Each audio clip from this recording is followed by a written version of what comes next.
Hello everyone, this is Alamin Rahman. You are watching the Way of Solution, West Bengal #1 study channel in partnership with Unacademy. প্রত্যেককে স্বাগত। আজ আমরা এই ভিডিওতে আলোচনা করব what is NRA, what is CET. যারা বিভিন্ন সরকারি চাকরির পরীক্ষার প্রস্তুতি নিচ্ছ বা ভবিষ্যতের জন্য নেবে, তাদের জন্য এই দুটো বিষয় জানা অত্যন্ত জরুরি। বিকজ আমাদের যে রিক্রুটমেন্ট প্রসেস বা আমাদের যে কেন্দ্রীয় সরকারের বিভিন্ন জব রয়েছে, তার সিলেকশন পদ্ধতিতে বিরাট বড় পরিবর্তন আনছে।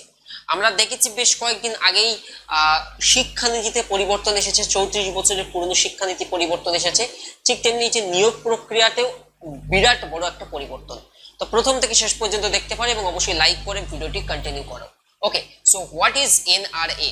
তো এনআরএ এর ফুল ফর্ম হচ্ছে ন্যাশনাল রিক্রুটমেন্ট এজেন্সি এবং সিইটির ফুল ফর্ম হচ্ছে কমন এলিজিবিলিটি টেস্ট।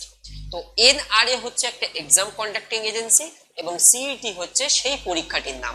অর্থাৎ এনআরএ যে পরীক্ষাটি কন্ডাক্ট করবে তার নাম সিইটি, কমন এলিজিবিলিটি টেস্ট। বোঝা গেল না, রাইট? চলো আমরা একটা রিয়েল লাইফ এক্সাম্পলের মাধ্যমে এটাকে বোঝার চেষ্টা করি, তাকে আমরা কানেক্ট করতে পারবো। আমি এখানে তিনটে গুরুত্বপূর্ণ রিক্রুটমেন্ট বোর্ডের নাম লিখেছি। দেখতে পাচ্ছ, ওয়ান ইজ আইবিপিএস, যারা সাধারণত ব্যাংকিং নিয়োগ করে থাকে। আরআরবিস, রেলওয়ের বিভিন্ন পরীক্ষা কন্ডাক্ট করছে বা railway recruitment board. SSC, staff selection commission. তো আমি যদি আইবিপিএস অর্থাৎ ব্যাংকের যে কোনো ক্লার্ক পজিশন বা ইত্যাদি ধরি এবং এসএসসির ক্ষেত্রে সিজিএল, সিএইচএসএল, তো দেখবে নিয়োগ প্রক্রিয়াটি ঠিক এমন থাকে। First step preliminary, second step main exam, তারপরে ইন্টারভিউ এবং ডকুমেন্ট ভেরিফিকেশন, অনেক প্রসেস থাকে। তো হোয়াট ইজ এনআরএ অ্যান্ড সিইটি কি করছে? এই যে কোন একটা ছাত্র, মনে করে এ নামক একটা ছাত্র, সেই ছাত্রটি আইবিপিএস এর পরীক্ষা দিবে, সেই ছাত্রটি রেলের পরীক্ষাও দিচ্ছে এবং এই ছাত্রটি এসএসসি, সিজিএল বা সিএইচএসএল দিচ্ছে। এতদিন পর্যন্ত কি হতো, এই প্রতিটা পরীক্ষার প্রিলি থেকে পাস করতো। যদি আইবিপিএস এর প্রিলি পাস করতো, মেনে অ্যাপেয়ার হতে পারতো, বা রেলওয়ের যেমন থাকতো সেই মতো সে ফিজিক্যাল বা পরবর্তী স্টেপের জন্য অ্যাপেয়ার হতো ফার্স্ট স্টেজ সিবিটি দেওয়ার পরে। এসএসসির ক্ষেত্রে সিমিলার হতো, প্রিলির পরে সে পরবর্তী স্টেপের জন্য প্রিপারেশন নিত। কিন্তু এই জায়গায় সেন্ট্রাল গভর্নমেন্ট গুরুত্বপূর্ণ একটা চেঞ্জেস আনছে, সেটা হচ্ছে প্রত্যেকটি পরীক্ষার জন্য ইন্ডিভিজুয়াল প্রিলি তোমার দেওয়া প্রয়োজন নেই। প্রতিটার জন্যই এই সমস্ত রিক্রুটমেন্ট বোর্ডকে, like IBPS, like RRB, like SSC, এই সমস্ত রিক্রুটমেন্ট বোর্ডকে একত্রিত করে দেবে এনআরএ, ন্যাশনাল রিক্রুটমেন্ট এজেন্সি, এবং ক্যাবিনেট এটি অ্যাপ্রুভ করেছে, এটা গঠন করা হয়েছে। সো এনআরএ এর কাজ কি হবে? এই যে বিভিন্ন রিক্রুটমেন্ট বোর্ডগুলো ছিল তাদের প্রিলিমস পরীক্ষাকে বা ফার্স্ট স্টেজ এক্সামকে কন্ডাক্ট করাবে এবং সেই এক্সামটার নাম হচ্ছে সিইটি। একদম ছকের মাধ্যমে খুব সহজ করে বুঝিয়েছি। এবারে আমাদের দেখতে হবে আমাদের বেনিফিট কি, স্টুডেন্টসদের অ্যাডভান্টেজ কি বা ইনস্টিটিউটের অ্যাডভান্টেজ কি, যেটা আমাদের সবচেয়ে বেশি ইম্পর্টেন্ট। তো দেখো, কমন এলিজিবিলিটি টেস্ট সিইটি কি কি বলা হয়েছে দেখো। ইউনিয়ন ক্যাবিনেট অন 19 আগস্ট আমরা দেখেছি অ্যাপ্রুভ করেছে।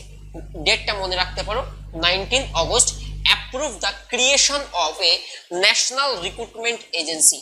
ন্যাশনাল রিক্রুটমেন্ট এজেন্সি ক্রিয়েশনের কথা কবে বলা হয়েছিল?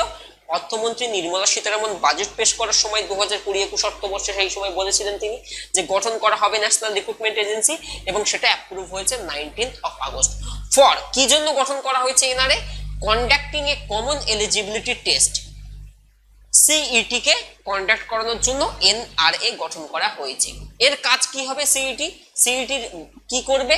Two replace multiple examination for the recruitment to central government job examination to be held in 12 Indian language. এই জায়গায় যেটা করবে, মাল্টিপল সেন্ট্রাল গভর্নমেন্টের জব এক্সামগুলো যে পরীক্ষাগুলো ছিল সেগুলোকে একত্রিত করে একটা কমন এক্সামের মাধ্যমে হবে, এবং বেস্ট পার্ট হচ্ছে 12 ইন্ডিয়ান ল্যাঙ্গুয়েজ। এটা নিয়ে আমি পরবর্তীতে আরেকটু ডিটেলে তোমাদেরকে বুঝিয়ে দেবো, যেটা পরীক্ষার্থীদের অনেক বড় একটা অ্যাডভান্টেজ হবে এটা। নেক্সট, এটার উৎপত্তি কবে বা কোন সময় এটার উৎপত্তি ঘটেছিল যে এনআরএ গঠন করতে হবে? দ্য বাজেট 2020-21 বাজেটের সময় বলা হয়েছিল a common eligibility test CET will be conducted for the recruitment of non gazetted post for this national recruitment agency will be set up. এটা আমাদের অর্থবর্ষের বাজেট পেশের সময় আমরা দেখেছিলাম এবং সেটা ফাইনালি 19 আগস্ট ক্যাবিনেট অ্যাপ্রুভ করেছে। দেখো, ইতিমধ্যে নরেন্দ্র মোদীর অর্থাৎ প্রাইম মিনিস্টারের টুইট করেছেন, দেখতে পাচ্ছ 19 আগস্ট। এছাড়া কেন্দ্রীয় মন্ত্রী জিতেন্দ্র সিং তিনিও পোস্ট করেছেন, এবং এই জায়গায় বিশেষ করে জিতেন্দ্র সিং এর টুইটটা দেখলে তুমি আরো ডিটেল দেখতে পাবে যে separate CET will be conducted graduate higher secondary matriculation. এসবের ডিটেল আমি বুঝিয়ে দেবো, জাস্ট তোমাদেরকে দেখিয়ে দিলাম যে অফিসিয়ালি এটা কিন্তু রিলিজ হয়েছে, যেমন খুব গুরুত্বপূর্ণ একটা বিষয় হবে। তো চলো ন্যাশনাল এলিজিবিলিটি সিইটি কিভাবে কাজ করবে বা এর কি কি শর্ত থাকছে এক্সামটি একটু দেখে নিই। The common eligibility test will be held twice a year. বছরে 2 বার এই এক্সামটি করানো হবে, বছরে 2 বার। কোনো পরীক্ষার্থী চাইলে সে দুবারই এক্সাম দিতে পারবে। ফর এক্সাম্পল, আমি এবছরের পরীক্ষায় অ্যাপিয়ার হলাম, হয়ে আমার যে কাঙ্ক্ষিত নম্বরটা এসেছে সেটাতে আমি স্যাটিসফাইড, তাহলে আমি যদি চাই পরের পরীক্ষাটা দিতেও পারবো, আবার নাও পারবো। ক্লিয়ার? মনে রাখবে তুমি লাস্ট যে পরীক্ষাটা দিয়েছো সেইটাই তোমার ইম্পর্টেন্ট একটা ফ্যাক্টর হবে। There will be different CETs for graduate লেভেলের জন্য সিইটি থাকবে, ওই যেটা 3টে লেভেলের কথা বলা হচ্ছে। 12 পাস লেভেলের জন্য একটা সিইটি করানো হবে, অ্যান্ড 10th পাস লেভেলের জন্য একটা সিইটি করা হবে টু ফ্যাসিলিটেট রিক্রুটমেন্ট ভ্যাকেন্সিস আর ভেরিয়াস লেভেল। মনে করো সিএইচএসএল যেটা 12 পাশে বেরোয়, বা এনটিপিসি বা গ্রুপ ডি পোস্ট যেটা আবার 10 পাশে বেরোয়, তো এই সমস্ত পজিশনের ক্ষেত্রে একটা সিইটি করলে কি কোশ্চেনের লেভেল কি হবে, গ্র্যাজুয়েট লেভেলের করবে না 10th লেভেল না 12th লেভেল, ডিফিকাল্ট। ওই কারণে 3টে লেভেল ভাগ করা হয়েছে। 3টে লেভেলের, মনে করো তুমি 10 পাস লেভেলের পরীক্ষা দিয়ে বসে আছো, তুমি একটা সার্টিফিকেট পাবে, সেই সার্টিফিকেটের স্কোর কার্ড পাবে। বেসিক্যালি সেই স্কোর কার্ডের ভ্যালিডিটি থাকবে 3 বছর। সেই 3 বছরের মধ্যে রেলওয়ে ভ্যাকেন্সি আনলো যে আমরা এনটিপিসি বা গ্রুপ ডিতে কর্মী নেব, এরকম হয়তো হতে পারে, এটা আমি মন গড়া বলছি, হয়তো বললো যারা সিইটি পাস করে আছো অ্যাবভ 60% বা অ্যাবভ 70% দে ক্যান অ্যাপ্লাই, এরকম ঘটনা ঘটবে, রাইট? তো তোমাদের 3টে স্টেজের জন্য এই সিইটি হবে। CET will be conducted in 12 major Indian language. এটা সবচেয়ে একটা বেস্ট পার্ট হচ্ছে। এবার এর মধ্যে বাংলা থাকবে কি এখনো বলা হয়নি যদিও, তো আমার বিশ্বাস 12 মেজর ইন্ডিয়ান ল্যাঙ্গুয়েজ বলছে, তো তার মধ্যে বাংলা একটা মেজর ইন্ডিয়ান ল্যাঙ্গুয়েজ। ওকে, এবারে বিষয় হলো যেমন এসএসসি, এই যে দিল্লি পুলিশ, আমি একটা রিয়েল লাইফের এক্সাম্পল দিই।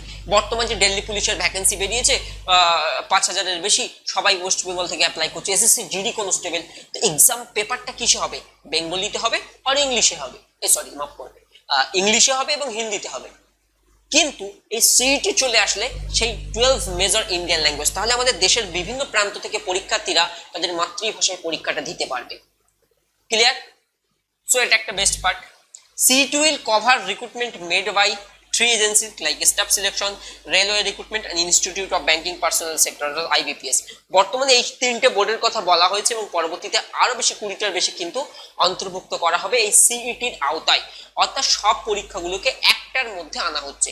এবারে ভালো করে বুঝে নাও, তুমি গ্রাজুয়েট লেভেল বা 12 পাস লেভেল বা 10 পাস লেভেল যে কোনো একটাতে তুমি পরীক্ষায় বসছো, ক্লিয়ার? যে কোনো একটা ভাষাতে তুমি পরীক্ষা দিচ্ছ, তারপরে কি হবে?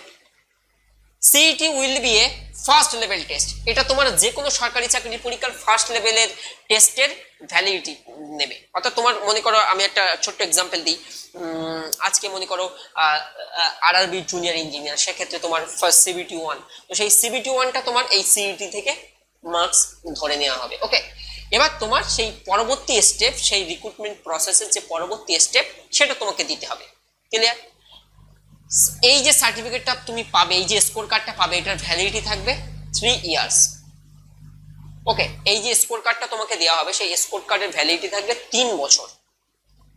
There shall be no restriction on the number of attempts to be taken by a candidate to appear in the CET subject to the upper age limit। খুব গুরুত্বপূর্ণ এখানে একটা বিষয় বলা হয়েছে, এখানে এমন কোনো রেস্ট্রিকশন বা এখানে এমন কোনো বাধা নেই যে ছাত্ররা একবার সিইটি দিলেও পরের বার সিইটি দিতে পারবে না। যেহেতু বছরে 2 বার হবে, সে যতবার খুশি ততবার দিতে পারে, তবে মেক শিওর তুমি লাস্ট যে সিইটিটা দিচ্ছ সেটার নাম্বারটাই কিন্তু তোমার মানে পরবর্তী স্টেপের জন্য যোগ করা হবে। ক্লিয়ার? সো ছাত্রদের পড়ার চাহিদাটা একটা বেড়ে যাবে, যে তারা নিশ্চিত, যেমন আমরা নিশ্চিত থাকি মাধ্যমিক পরীক্ষা হবে, যেমন আমরা নিশ্চিত থাকি উচ্চ মাধ্যমিক পরীক্ষা হবে। এবারে এর সুফল দিক বা কুফল দিক যদি আমাকে বলো, দাদা আপনার দৃষ্টিতে এর সুফল কি বা কুফল কি? এটা একটা কথা বলতে হবে, এখন তো এটার বাস্তবায়নের কাজ চলছে, মানে কোন একটা ডিসিশন নেওয়ার আগে বেশ কিছু প্রসেস থাকে, যেমন planning, organizing, directing, controlling, implementing. ইমপ্লিমেন্টেশনের পরের স্টেপটা হচ্ছে final step monitoring. So implement করার পরে বোঝা যাবে এর সুবিধা কি আসছে বা অসুবিধা কি আসছে সেই মনিটরিং স্টেজে গিয়ে। তো এখনো যেহেতু ইমপ্লিমেন্ট হয়নি, তো এর প্রপার সুবিধা, অ্যাডভান্টেজ এন্ড ডিসঅ্যাডভান্টেজ বলা কিন্তু খুব মুশকিল। আপাত দৃষ্টিতে এই পয়েন্টসগুলো দেখে কিছু বলা যেতে পারে, সেটা আমি বলে দেবো, একবার দেখবে। আর ভিডিওটিতে অতি অবশ্যই একটা লাইক করো প্রত্যেকে। তো চলো, আর এই জায়গায় এজ রিল্যাক্সেশন থাকছে, অর্থাৎ তোমার যদি এজ থাকে সেই এজ অনুযায়ী তুমি সিইটিতে অ্যাপিয়ার হতে পারছো, কোনো নাম্বার অফ অ্যাটেম্পটস, কোনো লিমিটেশন নেই। CET will be conducted over 1000 centers and every districts have to at least one exam center. Central চাইছে পরীক্ষার্থীরা এই জায়গা থেকে পরীক্ষা দিতে এই জায়গায় যাওয়ার প্রয়োজন নেই, তার নিজের জেলাতে এক্সাম সেন্টারের ব্যবস্থা করে দেওয়া হোক। অ্যাডভান্টেজ ফর স্টুডেন্টস এর কি কি অ্যাডভান্টেজ হতে পারে ওভারঅল এটা দেখে, removes the hassle of appearing in multiple examination যে দিতে হচ্ছিল, এই যে যন্ত্রণা, এই যে প্রেশার, IBPS এর জন্য একরকম সিলেবাস ধরে পড়ো, রেলওয়ের জন্য একরকম পড়ো, SSCর জন্য একরকম পড়ো, এই যে চলা, অর্থাৎ CBT 1 এর জন্য বা ফার্স্ট স্টেপস বা প্রিলিমিনারির জন্য, সেটা কিন্তু উঠে গেল, সেই চাপটা উঠে গেল। Single examination fee would reduce financial burden that multiple exam impose. কোন একটা ছাত্র, সে আমি প্রথম স্লাইডে দেখিয়েছিলাম, IBPS এ ফর্ম ফিল আপ করলো, তো তার জন্য ফিস ভরলো, SSC তে ফিস ভরলো, সে আবার RRB তে ফিস ভরলো প্রিলিমস দেওয়ার জন্য। কিন্তু যেহেতু সবগুলোর জন্য এখন একটাই হয়ে যাচ্ছে CET, তো তাকে এক জায়গায় ফিস ভরলেই সবকিছু হয়ে যাচ্ছে।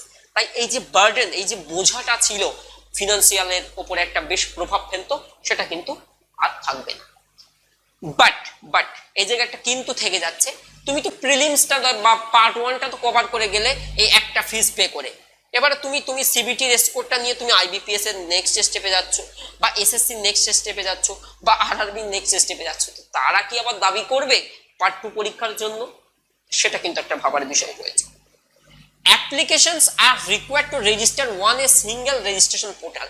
এই যে IBPS এর ওয়েবসাইট খুলছে না, SSC এর ওয়েবসাইট জাম, SSC আগে থেকে বলে দিচ্ছে যে ইন্টারেস্টেড পিপল আগে থেকে অ্যাপ্লাই করে নাও, শেষের দিকে সার্ভার ডাউন থাকতে পারে, এই যে ঝামেলাটা থাকবে না, বিকজ একটা পোর্টালের মাধ্যমেই সারা মানুষ বা সমস্ত অ্যাসপিরেন্ট অ্যাপ্লাই করবে, একটাই রেজিস্ট্রেশন নাম্বার। এই যে রেজাল্ট বেরোলো, আমার এনরোলমেন্ট আইডি ভুলে গেলাম, ওই বিষয়টা থাকবে না, বিকজ একটাই তোমার এনরোলমেন্ট নাম্বার বা রেজিস্ট্রেশন নাম্বার থাকবে। No need to worry about clashing of examination date. এই যে এক্সামিনেশন ডেট ওভারল্যাপ হতো, দাদা আমার WBP পরীক্ষা রয়েছে, ওই দিন আমার SSC GD রিমেডিকেল করেছে, কি হবে? এই যে ওভারল্যাপটা হতো সেটা আর হবে না, বিকজ একটাই তো এক্সাম হবে। এই ওভারল্যাপ সিস্টেমটাকে অনেকটা তুলে দিচ্ছে, এটা একটা গুড অ্যাডভান্টেজ। তো আমি আনএকাডেমির একজন ভেরিফাইড এডুকেটর। তুমি পশ্চিমবঙ্গের যে কোনো সরকারি চাকরি পরীক্ষা বা মিশন CET নামে অলরেডি আমরা 2 মাস আগে একটা ব্যাচ লঞ্চ করেছিলাম, আমরা জানতাম এই চেঞ্জেসটা আসবে ওই অর্থমন্ত্রী বলার পরপরই, তাই মিশন CET আমাদের ব্যাচ চলছে, তো সেই ব্যাচে তুমি জয়েন করতে পারো। আমরা ওভারঅল সব সাবজেক্টই পড়াচ্ছি, আমার শরীরটা একটু খারাপ তাই ভয়েসটা একটু উল্টো শুনতে পারো। তো বিষয় হলো আমরা ওভারঅল সব সাবজেক্টই সেখানে পড়াচ্ছি, সরকারি চাকরি পরীক্ষায় যা যা পেপার থাকে মোটামুটি। এবারে CETর যে প্রপার গাইডলাইন বা প্রপার সিলেবাস কি থাকবে সেটা কিন্তু ডিডি স্টুডেন্টস এখনো অফিসিয়ালি আসেনি, যদি আসবে নিশ্চিত আমি তোমাদেরকে জানিয়ে দেবো, ডোন্ট ওয়ারি অ্যাবাউট। তো তোমরা আনএকাডেমিতে যুক্ত হতে পারো। পশ্চিমবঙ্গের 50 জনের বেশি শিক্ষক রয়েছেন যারা তোমাদের বাংলা ভাষাতে ক্লাস করিয়ে থাকেন, তো তোমরা জয়েন করতে পারো। মেক শিওর এই কোড তুমি ব্যবহার করছো, এই কোড ব্যবহার করলে তুমি 10% ছাড় নিয়ে ভর্তি হতে পারবে। ইয়েস, এত সুযোগ আর পাবে কোথায়? ঘরে বসে বেস্ট লেভেল প্রিপারেশন, 1 বছরের জন্য মাত্র 7000 টাকা, কোড ব্যবহার করলে আরো কম, মাত্র 6300 টাকায়। তো 1 বছরের সাবস্ক্রিপশন নিয়ে ঘরে বসে প্রিপারেশন করো, তোমার গোল চুজ করবে WBPSC সাবস্ক্রিপশন, রাইট? তো থ্যাঙ্কস ফর ওয়াচিং। কেমন লাগলো বা এই নতুন যে রিক্রুটমেন্ট বা ন্যাশনাল রিক্রুটমেন্ট এজেন্সি বা CET, এই পদক্ষেপটা সেন্ট্রাল গভর্নমেন্টের তোমার কাছে কেমন লেগেছে, তোমার দৃষ্টিতে অবশ্যই কমেন্টস করে জানাতে ভুলো না। থ্যাঙ্কস ফর ওয়াচিং, অ্যান্ড ভিডিওটি অবশ্যই ফ্যামিলি গ্রুপে শেয়ার করতে পারো, বাড়ির বড় ছোট সবার কাছে পৌঁছে দিতে পারো যে কি হতে যাচ্ছে আমাদের ভবিষ্যৎটা। এবং ভিডিওর ডেসক্রিপশনে আমি আরেকটা ভিডিও অ্যাড করে দিচ্ছি, সেটা হচ্ছে ন্যাশনাল এডুকেশন পলিসি বা নিউ এডুকেশন পলিসি, নতুন যে শিক্ষানীতিটা এসেছে সেটা যারা দেখোনি অবশ্যই দেখে নিও, আমি এইভাবে সুন্দর করে বুঝিয়েছি। দেখা হবে আগামী পর্বে। Ready to fight for competitive exam. Thanks for watching, bye bye.